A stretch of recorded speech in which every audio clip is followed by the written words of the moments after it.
I left Nairobi on the 13th of May, that was Wednesday afternoon, to go to Emurua Dikirr to cover, to witness, to report to you, and to see for myself the conduct of the by-election for the Emurua Dikiir Member of National Assembly seat that was left vacant by the late Johanna Ngeno, also known as Ngong, who died on February 28th in a helicopter crash. First of all, let me go straight to it. Getting to Emurua Dikirr ilikuwa ni kazi ngumu sana. There are no public transport, matatus or buses that leave from Nairobi and go directly to Emurua Dikirr. There are two access points that I know. Moja nimetumia when I was working in Kericho and Bomet a few years ago. Nimeenda pali kunaitwa Kirindon, and to get to Kirindon you go through Chebole. Chebole is in Bomet County. So Chebole, Chebunyo ndio unafika Emurua Dikirr. Hiyo barabara then, that was 2023, ilikuwa mbaya. It was terrible. A safari tu ya like 1 hour, you take like 3 or 4 hours because the road is in very bad shape. Now, to get to Emurua Dikirr this time, so there is no gari ya kutoka Nairobi ipite Bomet iingie Emurua Dikirr. So the only way to access ED ni kupitia ED. I will say ED is Emurua Dikirr tafadhali, not erectile dysfunction. Please let us be very clear. So from Nairobi, the only way, the easiest way to get to Emurua Dikirr was through Kilgoris. Sawa. Na mimi nikafanya makosa because I was not very sure of where I was going. Nikadanganywa na makondakta wengine hapo Afya Center wa gari ambayo inaenda Kisii. Wakaniambia niingie hiyo gari, waniache pali inaitwa Nyanguso, and then Nyanguso nipate gari ya kwenda Emurua Dikirr. It's a lesson learned. I should have just gone to Ola yenye iko OTC. Uko chini mimi nilikuwa Ola ya Afya Center. I didn't know. Nikutojua, and that is how you learn as you grow up. So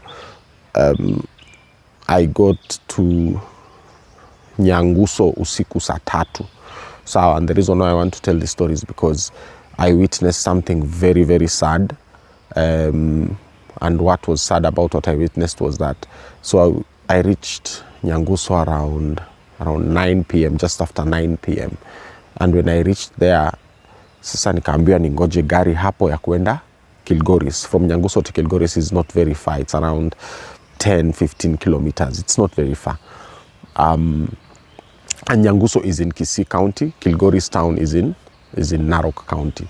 So nikiwa hapo kwa stage, wazee wawili wakakuja, very old people, way into their 70s. 2 old men came. Moja ameshikilia karatasi kubwa ya x-ray. Tukasalimiana hapo as is custom huko mashinani.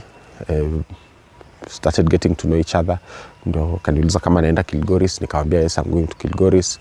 So they started discussing logistics za kuenda, or do we take a motorbike, lakini wakasema hapana, no.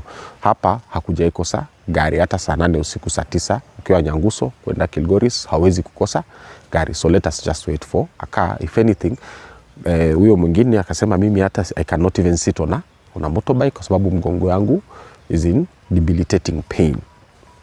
So ndio nikawauliza, unaona uko na karatasi kubwa hapo ya sijui ni scan ama ni x-ray?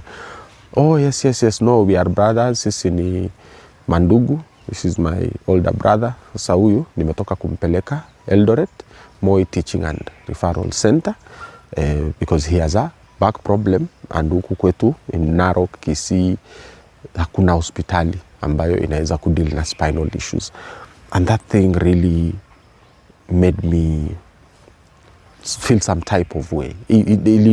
Iliniuma because these are people when you wanakaa kabisa, these are the people my father's age. My dad is 78, he'll be 79 in July. Sawa?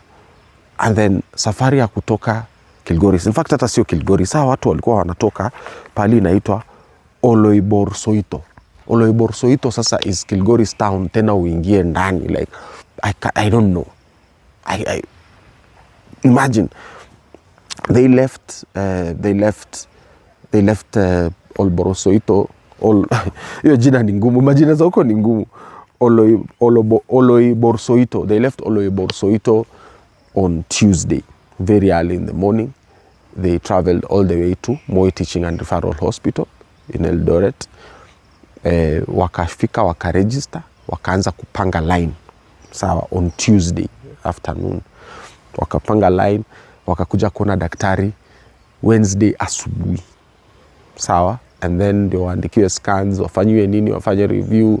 Sawa, by the time wamemaliza warudi nani, they are back in Kilgoris now at around, in Nyangusu at around 9 p.m. That is the state of our country. And this is why I love to take these trips, because out there I meet real Kenyans with the real problems that affect Kenyans. Achana na hiyo maneno yote tunakuja kupiga hapa kwa mtandao, sijui Ruto must go, sijui one time, sijui nini. That is nothing. The people are suffering from lack of infrastructure, from lack of proper healthcare facilities and services. I cannot even explain to you. Mimi mwenyewe nimechoshwa na hiyo safari ya kwenda Kilgoris na kurudi, ya kwenda Emurua Dikirr na kurudi. Sasa imagine wazee in their 70s. But I mean, they showed me something I didn't see. The younger brother was taking care of his older brother, and that love really overwhelmed me in a sense. And tuliongea sana. I actually wished that I could have had time niwatafute, tukae chini, we discuss these healthcare challenges they are going through. For a lot of us, wenye tulikuwa tuna observe election, tulikuwa tutajua kwamba kutakuwa na some form of violence or skirmishes or political disagreements at a large scale, because we were under the impression that DCP had a very big support base, sawa, and the way we are used to President Ruto, sawa, is that the past few years, the past 2 or so years, he has led the intolerance wave in Kenya. We have seen goons being deployed here in Nairobi during protests. In Murima, in Mount Kenya, we are always seeing goons being deployed, police being deployed to violently scatter just people's gatherings. You know, we have seen Sifuna's meetings around the country, Kakamega, Mombasa, Wapi, you know, Kitengela, excessive use of force by the police whenever people are gathering to disagree politically with President Ruto. So a lot of us thought that we are going to witness these things in Emurua Dikiir by election. Surprisingly, so it was very peaceful, and it was the coexistence between DCP and UDA supporters, myself, it shocked me. Sawa, kila hizo town center zote hivyo vijiji vote nilitembea.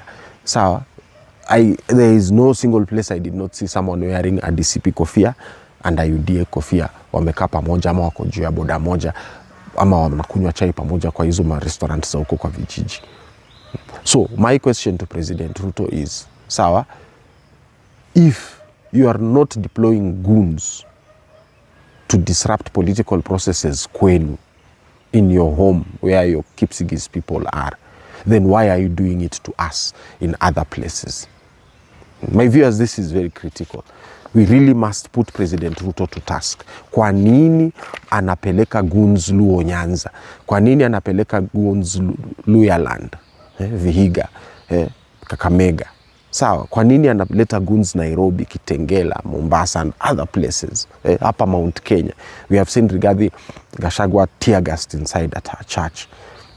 Lakini kwao, he has not dared import goons. This is something that we have to put President Ruto to task. We have to put President Ruto to task. So, I experienced Kipsigis hospitality once again. I have lived in Kericho and Bomet there for around 6 years. I have worked there with the people. I have experienced Kipsigis hospitality. Nilikuwa nimeanza kusahau. I had started forgetting how hospitable and welcoming the Kipsigis people are. But Emurua Dikirr reminded me once again of my time and my experience with the people. For example, mimi sikupata hoteli, hata hoteli zenye like there's maybe 1 or 2 hotels, and they're not hotels, ni zile ambazo tutaita guest house, zile za 300 ama 400, sawa, and even those ones were full. So nikakosa pali ya kulala, and the guy who was taking me around on a boda in Emurua Dikirr constituency offered me his single room accommodation. Yeye akaenda kulala kwa baba kule wake. So it was very heartwarming and very touching, and he does not want any money. He did not want any money. Si ati ni Airbnb, hapana. Mwambili, wewe kaa hapo. I even got a chance to start remembering my Kipsigis. I had not forgotten it. It's just that, like you see, after I left there in 2024, I have not had an opportunity to practice my Kipsigis. So nasikia tu pale manyoni va anyone Congo you missing. It was very refreshing to start remembering my Kipsigis and to start learning new words. Like, for example, Angaset Primary School, where I was denied access by the presiding officer. So I did not know what Angaset, the meaning of the word Angaset meant. Nikauliza na nikaambiwa Angaset means at the bottom of the escarpment. Sawa, huko chini kabisa. I know Toror. Toror ni juu ya mlima. So there's very many places in Kipsigis land which have the word Toror in them. And Toror, anytime ukisikia pali panaitwa Toror, kama Kericho kuna pali panaitwa Kap Che Toror. So Kap means place. If you've ever heard of Kalenjin names of places, ukisikia pali pameanza na neno Kap. So Kap means place, K-A-P. Kap means place. Kap Che Toror. So Kap Che Toror means pahali uko juu. Sawa, kuna majina mengi sana utasikia kama Kap Lel Artet. Sawa. Lel ni white. Ukisikia lel, kilel, sawa, yani lel maana yake ni white. So ukisikia kama Kap Lel Artet, Artet ni mbuzi. So place of white goats. The good thing about Kalenjin places is that the names are descriptive. They describe something. There is no place ambayo inaitwa tu neno ambayo haina maana. Everywhere in Kalenjin land, Kapsongoj, Kapsoit, Kapkurget. I love the language. I love the people. So yeah, it was very refreshing to be reunited with the Kipsigis people, the Kalenjin people. I have benefited so much from these people in my career in the hospitality industry. Wazee wa Kipsigis, wakina mama wa Kipsigis walikuwa wamenishikilia sana huko Kericho na Bomet. Hata kuna mzee mwingine kuna time alinipatia contract just because he came to do an inspection for an event that they were trying to host somewhere huko Bomet. Alafu akapata mimi ndio manager, and I am from Coast Province, I am from Taita Taveta. Huyo mzee akakaa tu akaambia watu yake tu, akaambia hapana, hii kazi tunapatia Huntington, this guy, you can imagine, mtu ametoka very far away anakuja, and then he treats that so well. So hakuna mambo ya kufanya ati sijui evaluation nini, patieni Huntington your contract. So I've benefited, and mimi nawashukuru sana watu wa Kipsigis, watu wa Kalenjin land. So that was just my kind of summary of the activities between Wednesday and my return here today. The return trip was very grueling. Tulikosa usafiri jana asubuhi, couldn't find bodabodas from Emurua Dikirr to Kilgoris because watu walikesha. People I think left Mogondo town at 6 a.m. So vijana wote wa bodaboda, so struggle kidogo. We left there late around 10 a.m. tukafika Kilgoris. And then I did yesterday's episode, and then internet problems. Hey, I mean, there's a long list of things that I need to get to make some of these episodes that I have to go out of town successful. Because I remember ile ya Githunguri, yes, nilisumbuka kidogo na internet.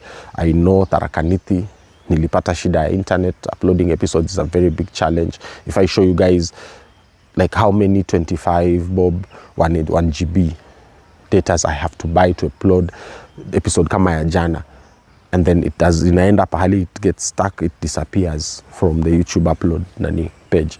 It is just frustrating. So I have to buy, I don't know, a 5G router, sijui kama ni Airtel ama ni Safaricom. You guys please in your comments, wale ambao mnatumia hizi portable 5G routers, tell me which one is the best. Is it Airtel ama Safaricom? Tell me kwa comments so that I can be able to start planning on the next trips where I need to go and bring you an episode of things that you need to know.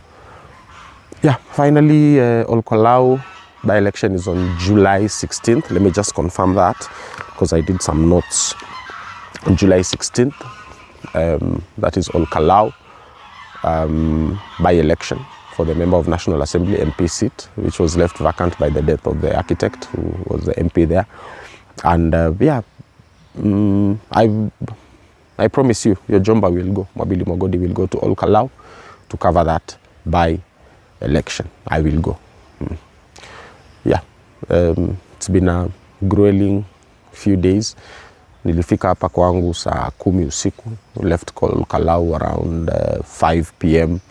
and then got stuck in that Mai Mahiu. After Mai Mahiu, mlima ya kupanda kutokea Limuru, there was traffic come up for like an hour and a half or maybe 2 hours. Guys and buses are not moving. Not buses, it was trailers. These lorries, trailers, mafuta, containers, nini. So I just woke up now to shoot this episode for you. And to tell you thank you very much for this opportunity to travel around the country, to meet new people, to learn new things, to experience the problems that we as Kenyans are experiencing, and to give me an opportunity to tell you and report to you what is going in out there on the ground. So thank you very much, guys. You guys have a nice weekend.